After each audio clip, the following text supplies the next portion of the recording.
Vladimir Ilyich Ulyanov was born in the Russian city of Simbirsk along the Volga River on April 22, 1870.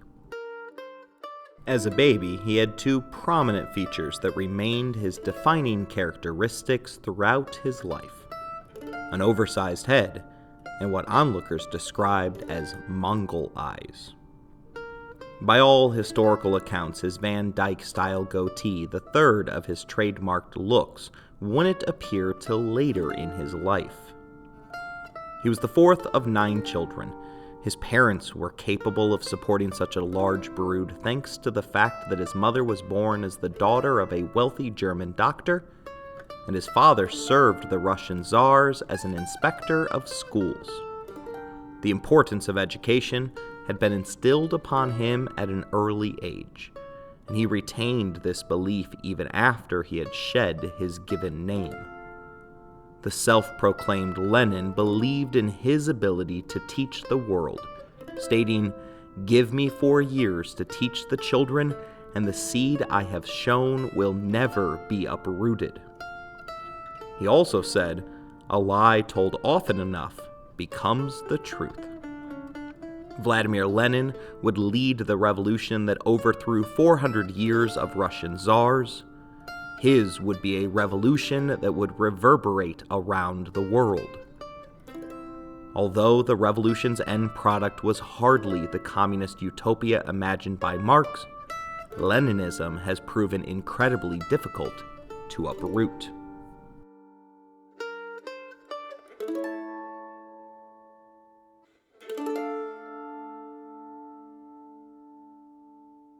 You're listening to Anarchy, Empires, and Other Notable Moments, a podcast designed for deep dives that assist in the teaching of history. This episode is about the life and legacy of the man who birthed communism into the world, Vladimir Lenin. The formative years of a revolutionary.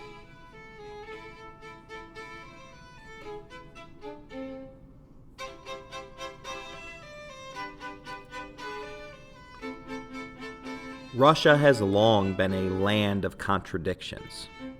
Exceptionally vast in land but lacking in arable land, Russia seemed to have one foot in the modern world, largely because Peter and Catherine both dragged the nation kicking and screaming, while the other foot was hopelessly trapped in the feudal past. Tsar Alexander II was one of those who sought to become great through continuing the advancement of Russia into the modern age. He emancipated the serfs. Stockholdings emerged throughout the economy. He set up military districts for conscription and advanced the railway system that the Germans would one day use to slip Lenin behind enemy lines. He even reformed the judicial system and removed some of the stigma that came with being Jewish in Russia. He was on the path to become worthy of the moniker Great that had been bestowed upon his grandmother, Catherine. But he never cut an imposing figure. Mark Twain met the Tsar in 1869 and wrote that here was a man who could open his lips and ships would fly through the waves, couriers would hurry from village to village, 100 telegraphs would flash the word to the 4 corners of an empire that stretches over a 7th part of the habitable globe. And yet, if I chose to, I could knock him down. If I could have stolen his coat, I would have done it. We spent a half hour idling through the palace, and then the imperial family bade our party goodbye and proceeded to count the spoons. American President Woodrow Wilson revealed to us that the easiest way to upset someone is to change something. Through his reforms, Alexander had substantially altered the entire way of life for the people of Russia. Quite a few of them were upset, and he narrowly survived an assassination attempt in 1866, and then another one in 1879. Proving the third time isn't always the charm, he avoided assassination 3 more times in 1880. Unfortunately, he wasn't quite as lucky in 1881, and was finally killed via a lobbed bomb. It turns out that the most reformist czar in history wasn't quite liberal enough for a pro-democracy terrorist cell that had named themselves as the People's Will.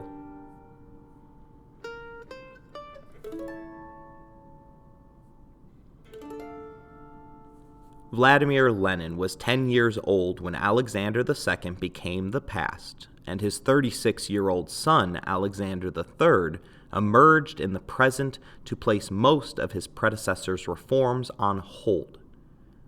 The people's will was violently suppressed by the new Russian voice of God, and far-fetched dreams of democracy would have to wait. Although Alexander II had meant well in freeing the serfs, it had thrown the country into a frenzied state of chaos. His father had warned him that serfdom was a gunpowder magazine underneath the state. By deciding to grant the serfs freedom without any land redistribution as part of the process, Alexander had lit the gunpowder's fuse. To allow the serfs any chance of survival, the state had leased to each peasant an itty-bitty tiny plot of land. It was so small that it would take 49 years of tedious manual labor to pay back the loan. For a society whose life expectancy was on the low side of 30 years, change had only brought more of the same to the people of Russia. In what would foreshadow Russia's difficulties in its ill-fated transition to democracy in the 1990s, when a few oligarchs would buy up all of the important private businesses at the onset, Russia's landlords took the paltry sum given as reparations by the state in exchange for their serfs and banked it. Now they should have invested this money and invented ways to maintain their land's productivity in the absence of its workers. Pocketing the money only enabled them to maintain their lifestyle for 5 to 6 years. As their money in the bank declined, time began ticking down for the nobles of Russia.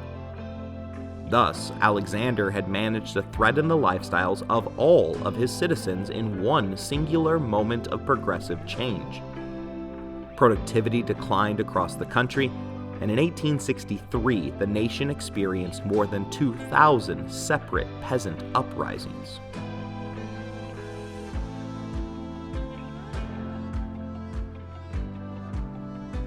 The killing of the progressive Alexander II had brought about more repression rather than democracy.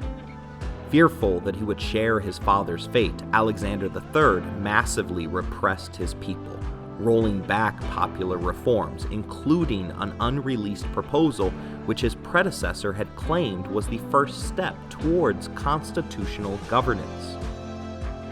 It was in an era of repression that the People's Will reformed, and other terrorist groups emerged from the shadows to plot once more.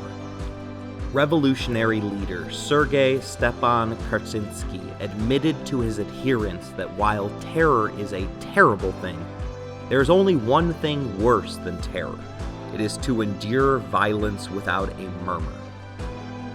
It was at a picnic gathering that radical groups, including the fabulously named Liberty or Death groups, decided that the only course of action was to assassinate another czar.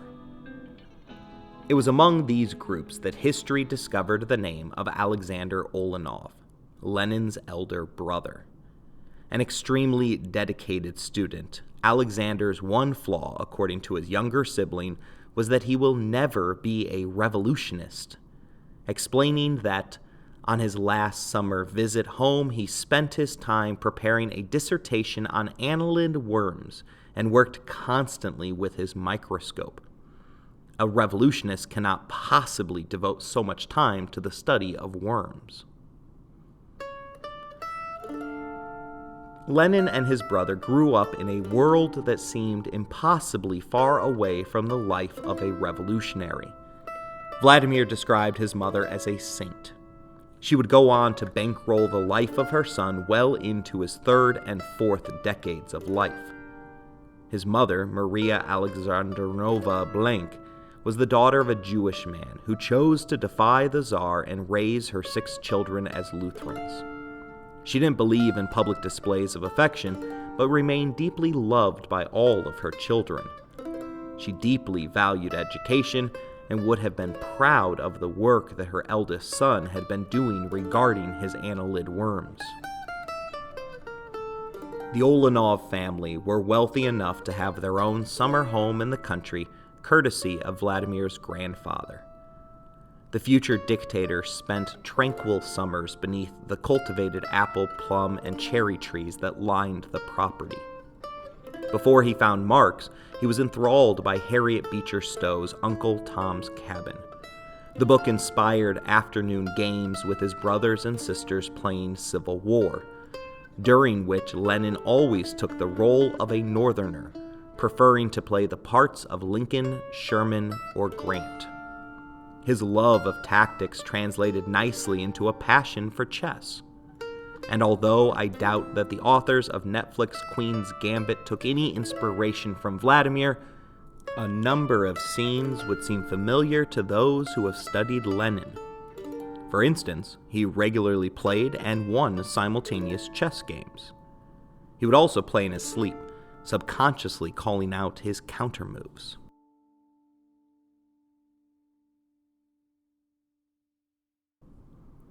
Lenin was described by classmates as a walking encyclopedia who could intelligently comment on the works of Tolstoy, Dostoevsky, as well as the writings of Westerners Voltaire and Rousseau. The only class he struggled with was logic, for which he received marks of B's as well as the occasional C. Everything about the young man seemed to exude intelligence. Take, for instance, the words that one classmate would use to describe a young Lenin. He was rather short, but powerfully built, with slightly hunched-up shoulders and a large head, slightly compressed at the sides. He had irregular, and I would say unhandsome features. Small ears, prominent cheekbones, a short, wide, and slightly squashed nose, and in addition a large mouth with yellow, widely spaced teeth. With no eyebrows on his freckled face, Ulyanov had longish, blonde, soft, and slightly curly hair which he combed straight back. But all these irregularities were redeemed by his high forehead, under which burned 2 fierce little brown eyes.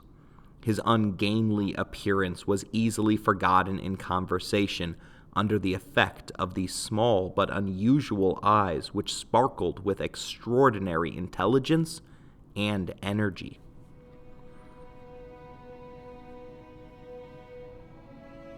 That extraordinary intelligence left him with no real friends.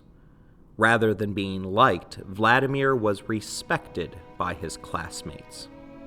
His father played a strong role in instilling in his children a passionate love of education. He had served in the bureaucracy of the reform-minded Alexander II, serving to supervise the opening of nearly 400 schools in Western Russia. His mother's innate need for defiance ensured that her children had access to all forms of literature, even books that had been banned by the newly crowned Alexander III. That Tsar's coronation brought considerable change for Vladimir's family. The new education minister felt that Russians shouldn't attempt to rise above their predetermined station. Schools began to phase out Western classics in order to spend more time learning the roles of coachmen, servants, cooks, laundresses, and small shopkeepers. At age 54, Vladimir's father succumbed to illness during the winter. Lenin was 15 years old when he was asked to serve as his father's pallbearer. His elder brother had just turned 19 and began to act as the presumed head of the family. After their father's death, the 2 siblings grew apart, as the elder Alexander, whom the family referred to as Sasha, took the task of keeping his younger brother in line. Soon he left home to study at St. Petersburg University.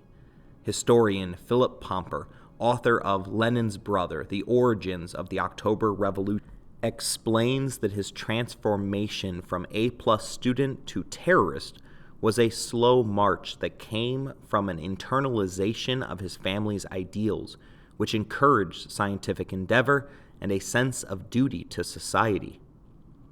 Tsar Alexander III had shut down the reforms of his predecessor, believing that the freedoms jeopardized his position as absolute ruler of Russia. The direct consequence for his family had been the untimely forced retirement of his father, who had died shortly after being let go.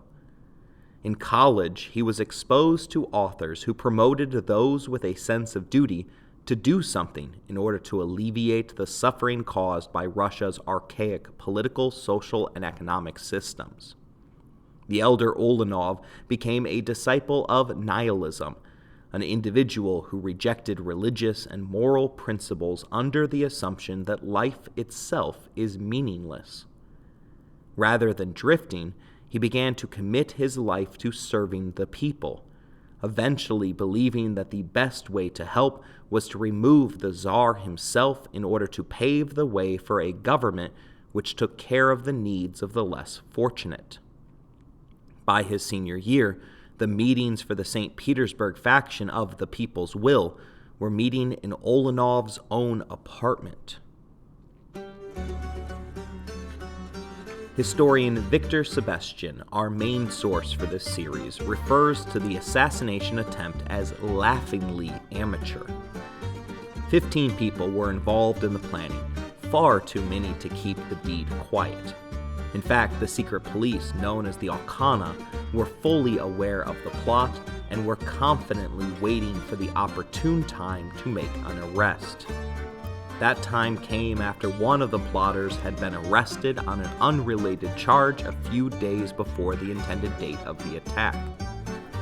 When police searched the man's apartment, they found it laden with explosives and incriminating letters. Each were traced back to Ulyanov, who was an excellent student, but an amateurish terrorist, who had checked out his books regarding the principles of bomb making from the university library, in addition to using checked-out equipment from his science classes to design and build the 3 bombs that were intended for the Tsar. He had funded the entire operation by selling the gold medal that he had received for his paper on annelid worms. It turns out that Lenin had been wrong about whether or not you could be a revolutionary and still care about worms.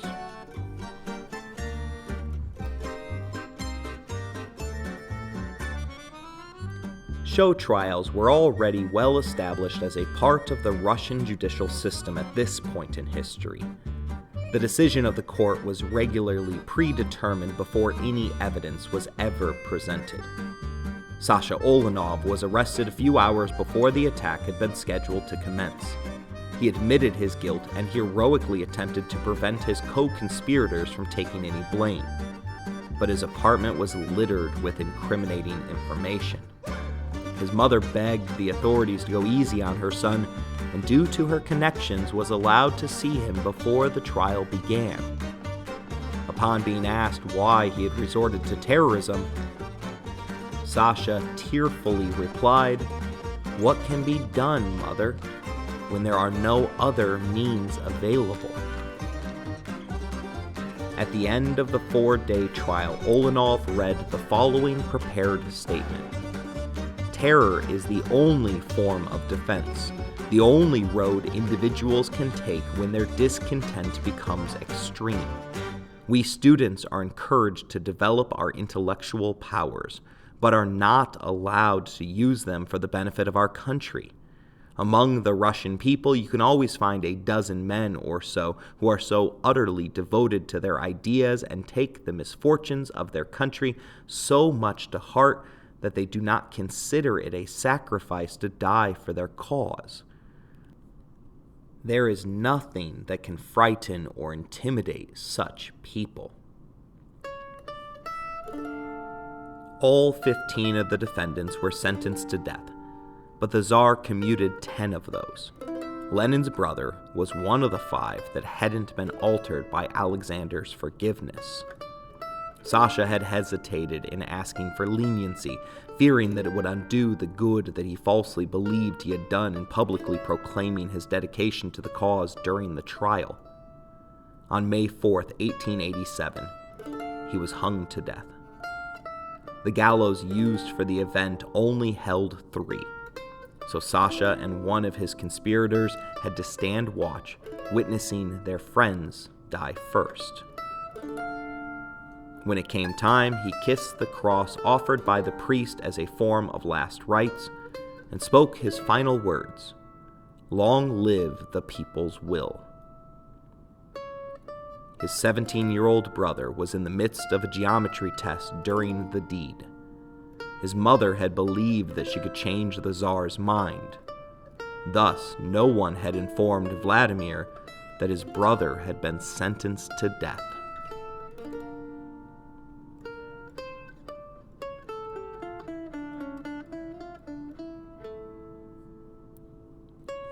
The death was shocking. Dmitry Mendeleev, the creator of the periodic table of elements, was one of Sasha's professors. Upon hearing of his pupil's demise at the hand of the government, he ranted against these accursed social questions, this needless, I believe, enthusiasm for revolution. How many great talents is it destroying? While the public spectacle was meant to deter threats to the throne, it had the opposite effect on a young Vladimir Lenin. It was this event that turned a young, intelligent chess player into the leader of a violent communist revolution.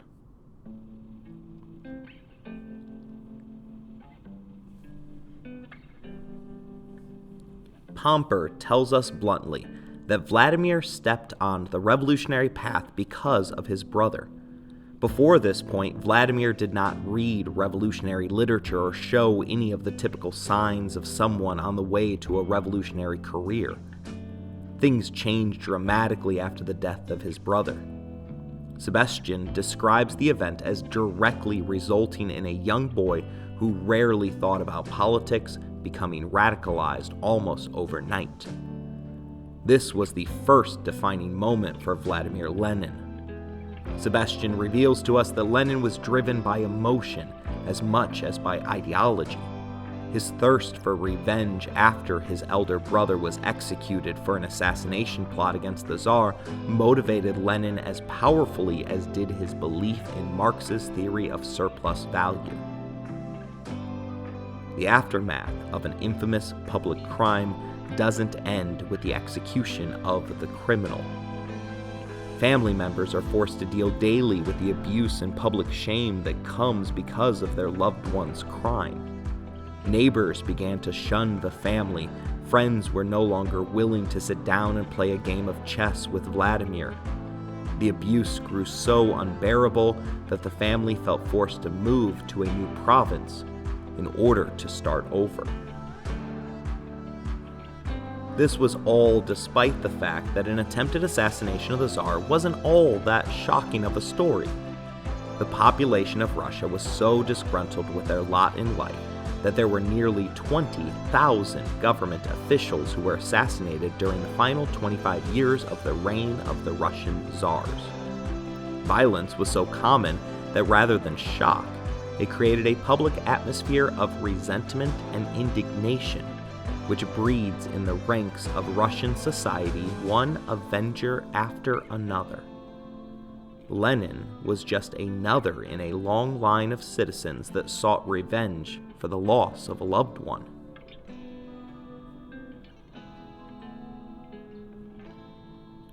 Sasha felt that there had been no other avenues available to him. He was partly right. Jury trials had been suspended after Vera Zashlich had been found innocent despite clear evidence that she had shot a general at point-blank range in a revenge attack for the flogging of a student who had merely refused to salute. While the near-daily murders of government officials caused more shrugged shoulders than outrage against the revolutionaries, the death of their loved one changed everything for the family. In addition to being shunned and cut off from their support system, the family had to go through the various stages of grief that come with the sudden loss of another family member.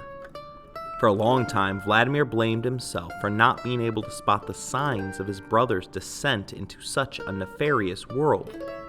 He began to hate himself for the times that he had cursed his now deceased brother in what had been typical brotherly squabbles. At the same time, however, he wanted to understand what had happened, and he began to seek out the books that his brother had read, opening himself up to a world of utopian possibilities. One of those works was by Peter Takov, who optimistically claimed 60 years prior to the Russian Revolution that it is Russia's backwardness which is her great fortune, at least from the revolutionary point of view. In the West, the social order is based on wide support of the middle class. In Russia, this class barely exists.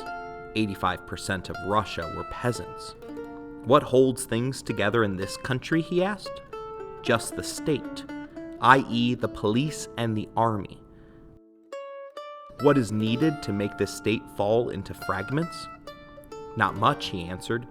2 or 3 military defeats, some peasant uprisings, revolution in the capital. 1917 would provide all 3 elements, with World War I providing the military defeats. Peasants would rise up in order to seek better working conditions, and Lenin would lead the armed revolt in the capital. It was in his early writings that Lenin began to form the opinion that the revolution would come from the peasants rather than the urban proletariat, a group that didn't even yet exist within the agrarian Russian state. This would fly in the face of the theories of Karl Marx, a man to whom he would become inextricably linked. Vladimir was coming to these ideas independent of Marx. He had not yet read any of the Germans' works on socialism. Lenin's belief in the necessity of violence also came out of this period of Russian history, rather than some far-off set of theories. This, too, was another area where he disagreed with Marx, who claimed that the inevitability of Marxism meant that the revolution would be peaceful. Lenin entered politics at a moment in which student-led revolutionaries, such as his brother, were leading the charge against the authoritarian government, utilizing violence as their only strategy. Sergei Nechayev, the founder of the People's Will, described a revolutionary as a dedicated man. He has no personal interest, no private affairs, no emotions, no attachments, no property, and no name. Everything in him is subordinated towards a single thought, a single passion, the revolution. The revolutionary knows that in the very depths of his being, not only in words but also in deeds, he has broken all the bonds which tie him to the social order and to the civilized world with all its laws, moralities, and customs, and all its generally accepted conventions. He is their implacable enemy, and if he continues to live with them, it is only in order to destroy them more speedily. He must be prepared to destroy everyone and everything that stands in his way. Lenin would go on to serve as the living embodiment of Sergei's principles. But it didn't need to happen that way.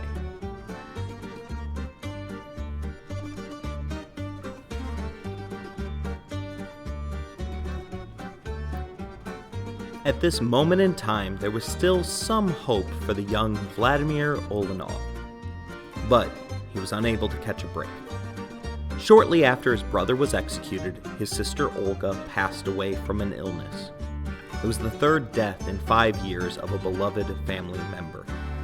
Vladimir somehow managed to carry on as he always had. This included graduating at the top of his class at his new school. In Russia, however, guilt by association can severely damage one's prospects. Universities were gun-shy regarding the younger brother of a man who had been executed for attempting to murder the Tsar. Although Vladimir's grades were good enough to get into the top schools in Russia, including his brother's alma mater of the University of St. Petersburg, he had to settle for the University of Kazan. It only took him 3 months to find trouble. 130 students joined a peaceful student demonstration. He had a minor role, something that the police reports from the day agreed upon. But fear related to his brother's name heightened the consequences. He was one of 3 at the protest that were arrested and thrown out of school in early December. Like his brother, he was either unwilling or unable to appear meek when the moment called for him to beg forgiveness. After his arresting officer asked him why he was rebelling with a wall of officers in front of them, Lenin calmly replied that the wall is tottering. You only have to push it for it to fall over.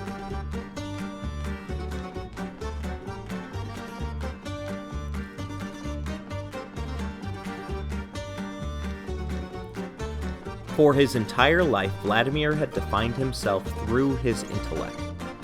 He had read great works beneath the orchard trees. He had made friends through exchanging answers with classmates regarding coursework.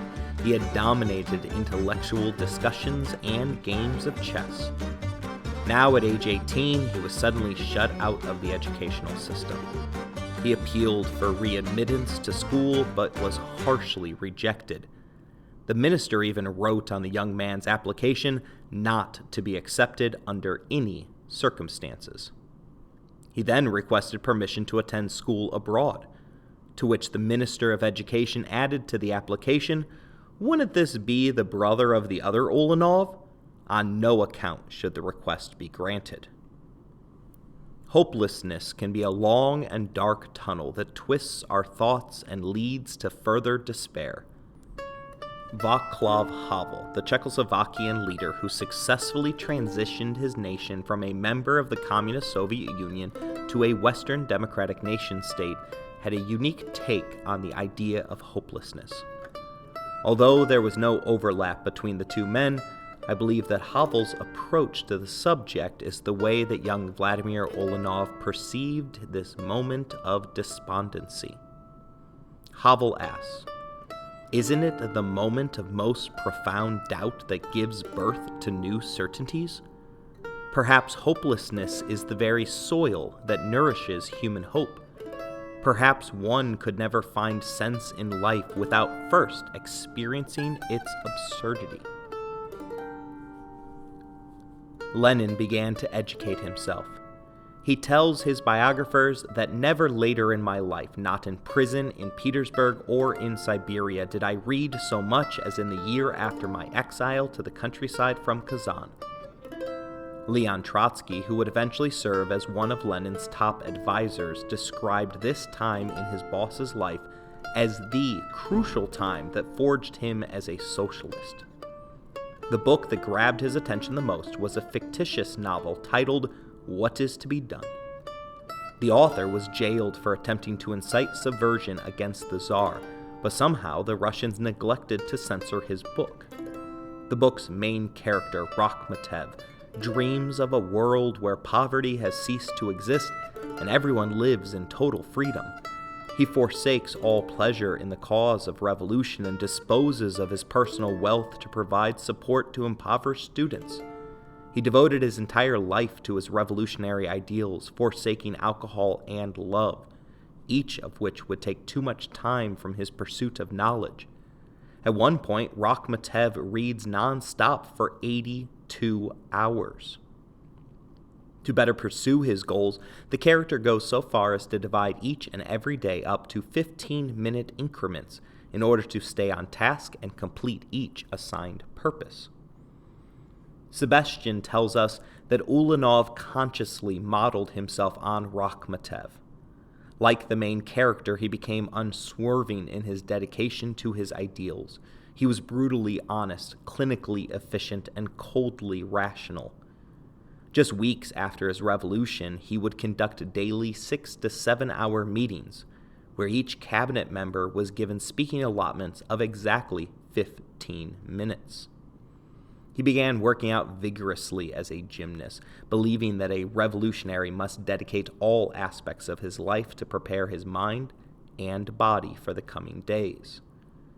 When his exile stemming from the student protests was complete, his family moved back to Kazan, and Vladimir again found trouble, joining another band of dissident radicals connected to the Emancipation of Labor group. It was among these disgruntled men that he first encountered the works of Karl Marx.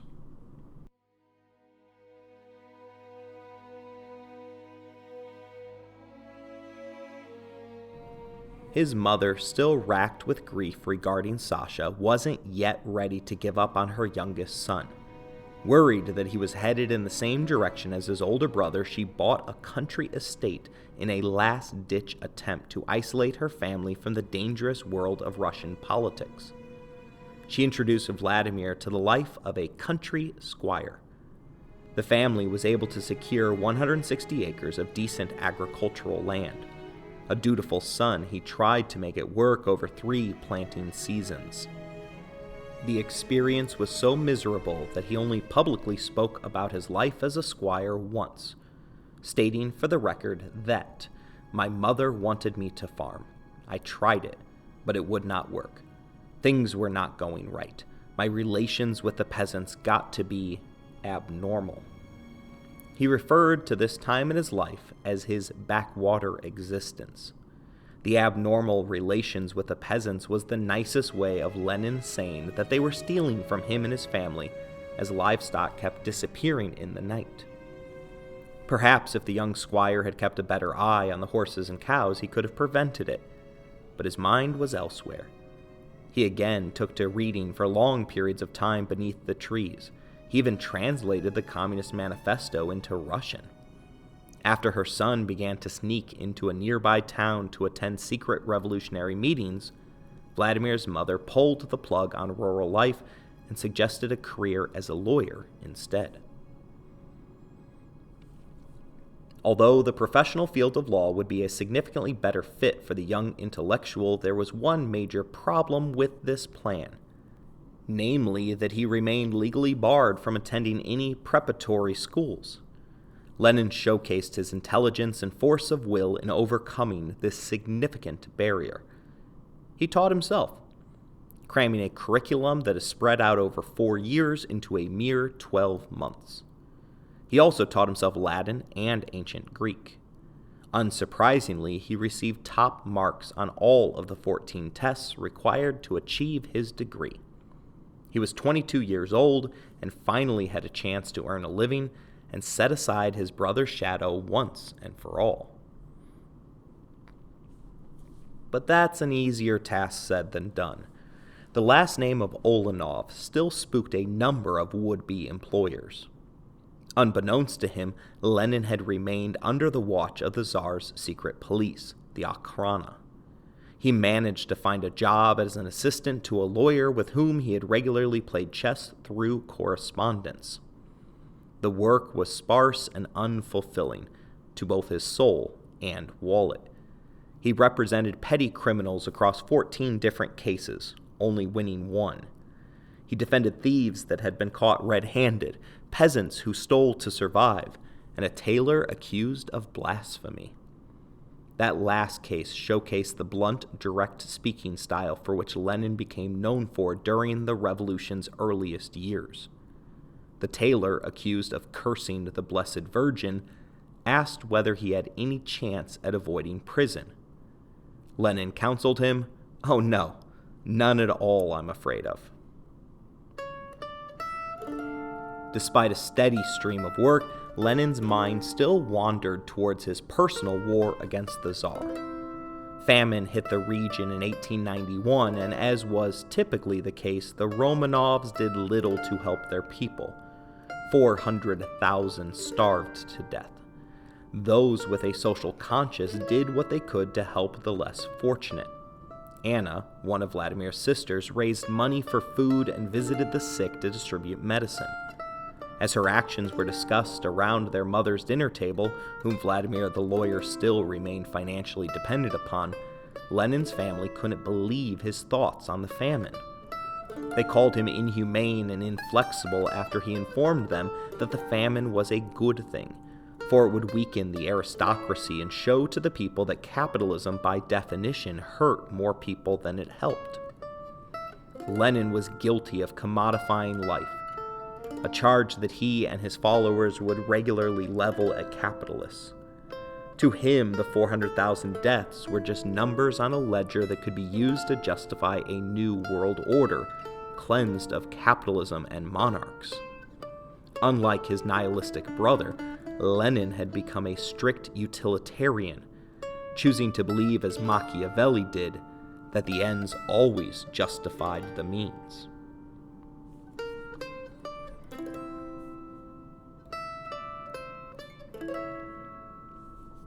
He took his arguments from the dinner table to the streets, contributing to propaganda that was illegally circulated on the streets that linked the famine to the Tsar. In this work, he found purpose and decided to quit his job as a lawyer and move to St. Petersburg in 1893. He was welcomed by a progressive lawyer who put him on the payroll, but only expected him to give occasional legal advice to clients. Lenin was now free to pursue his revolutionary dreams.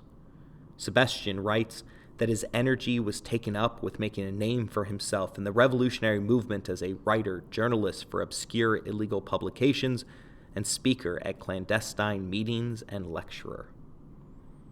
Again, his career change did not produce immediate results. Lenin was never a charismatic leader or public speaker.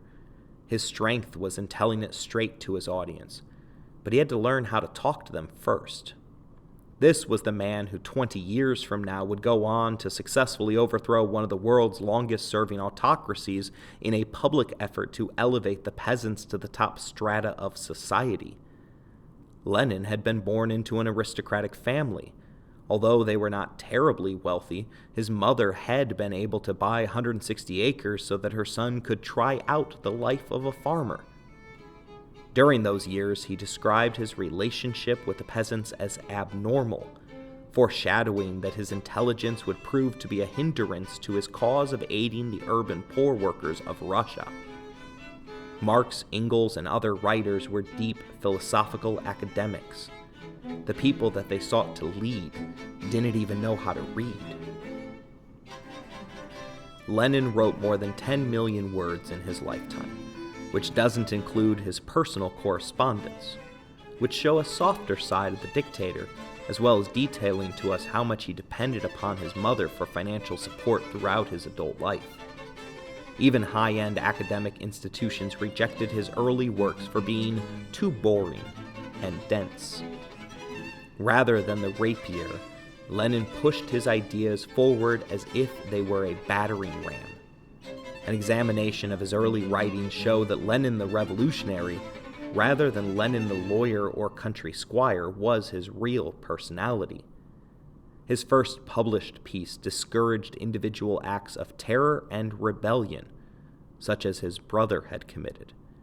He justified this rationally, stating that individual acts of terrorism create only short-lived sensation and lead in the long run to an apathy and the passive waiting for another sensation to happen.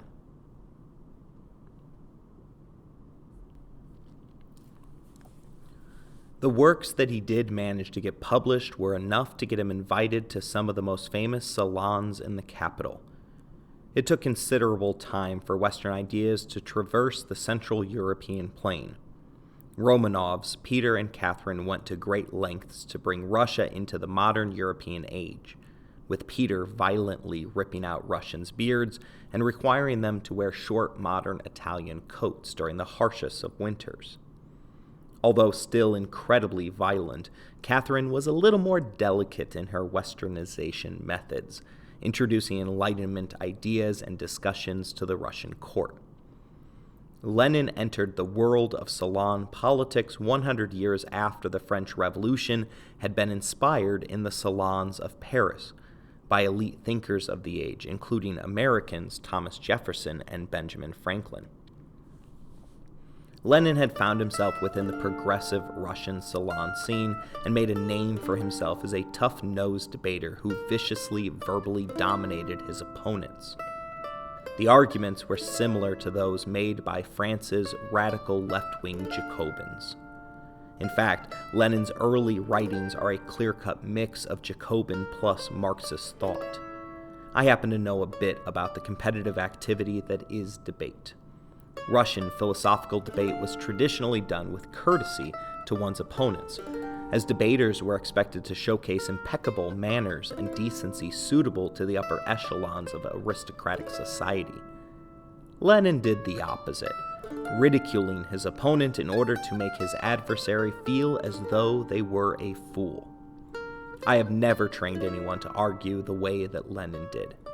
He utilized his intelligence to find weaknesses in his opponent's logic, but rather than cleverly pointing them out to the audience, he humiliated the opposition and regularly sought out ad hominem personal attacks regarding their minuscule intelligence level. I'll make an analogy for those of you that are more into sports than forensics. Rather than the beauty of Muhammad Ali, Lenin utilized the brute force of a young Mike Tyson. Sebastian describes his style as domineering, abusive, combative, and often downright vicious.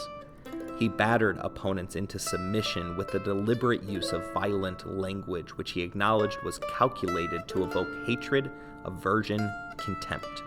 Not to convince, not to correct the mistakes of the opponent, but to destroy him, to wipe him and his organization off the face of the earth. Those that disagreed were publicly named as scoundrels, Philistines, cretins, filthy scum, whores, class traitors, silly old maids, windbags, and blockheads. As his reputation grew, Lenin began to expand his reach outside of the salons of the city's elite. He began to attempt to understand the city's workers, the group that he sought to lead, by volunteering as a guest lecturer for newly literate workers who showed an interest in politics. Cognizant of what he was doing, Vladimir Ulyanov took on the first of what would become many pseudonyms: Fyodor Petrovich. The secret police took note of the change in his behavior, remarking at this point that the case for Marxism has been taken over by a certain Ulyanov, allegedly the brother of the hanged Ulyanov, who then carried out the defense with a complete command of the subject. Lenin began to aid St. Petersburg's poor, something that he had thumbed his nose at during the famine of 1891. When the Thornton factory went on strike, he went to work writing propaganda for the workers and raised money on behalf of their families.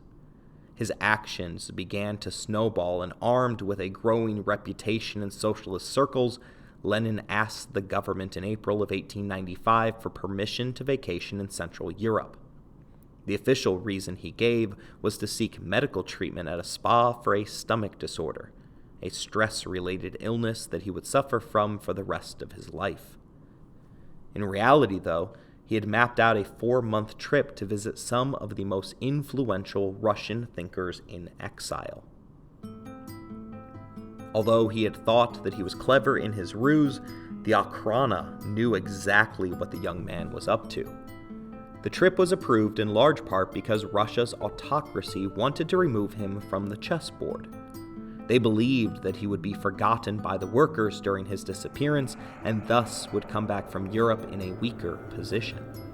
An opportunity might even arise that would allow them to neutralize this rising threat away from his followers in the capital city. Thus, Vladimir's papers for an overseas vacation were approved.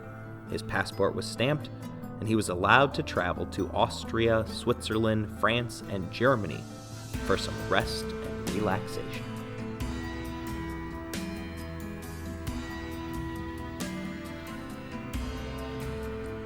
The secret police kept watch at every step of the way. A report reached the desk of the Okhrana's Paris station well before Lenin arrived. It informed them that Vladimir's objective of his visit is to find ways of bringing into the empire revolutionary literature, as well to establish contact between revolutionary circles and emigrants abroad. He had 2 false bottom and double-lined suitcases specifically designed to smuggle that literature back into Russia.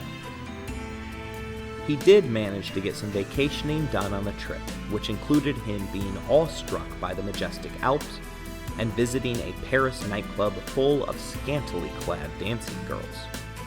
But above all, he was making positive connections with a network of influential exiled Russians. Each warned him of the all-seeing Okhrana. But Lenin believed that he was far too intelligent to be caught. He had read multiple books on spycraft trade secrets, including how to lose a tail, make invisible ink, write in code, and when and where to use an alias. He traveled back to Russia 1 month later, midway through September of 1895. The Okhrana allowed him to reconnect with the Union of the Struggle for the Liberation of the Working Class, the first officially Marxist revolutionary organization. Lenin distributed the illegal material he had obtained and voted in favor of launching a party newspaper, Rabachi Delo, the workers' cause. In addition to tailing Lenin, the Okhrana had flipped a dentist to their side. They apparently didn't even have to pull too many teeth in order to turn him into their agent. Thus, Vladimir was in midst of printing the first copy of the publication when the building was raided. Lenin and the entire editorial board were arrested with the incriminating evidence literally in their hands. He now faced the criminal justice system, not as a wayward student, but as the leader of an anti-Tsarist revolutionary group. If he had asked himself as a lawyer about whether or not he could have avoided jail time, the response would have been, "Oh no, none at all, I'm afraid of." After a year-long prison stay, Lenin was sentenced to a 3-year exile in Siberia, something that every would-be revolutionary would need to check off their list in order to earn credibility among their peers. On our next episode, we will check in with Vladimir to see how exile served as a finishing school to complete his Marxist-like ideology.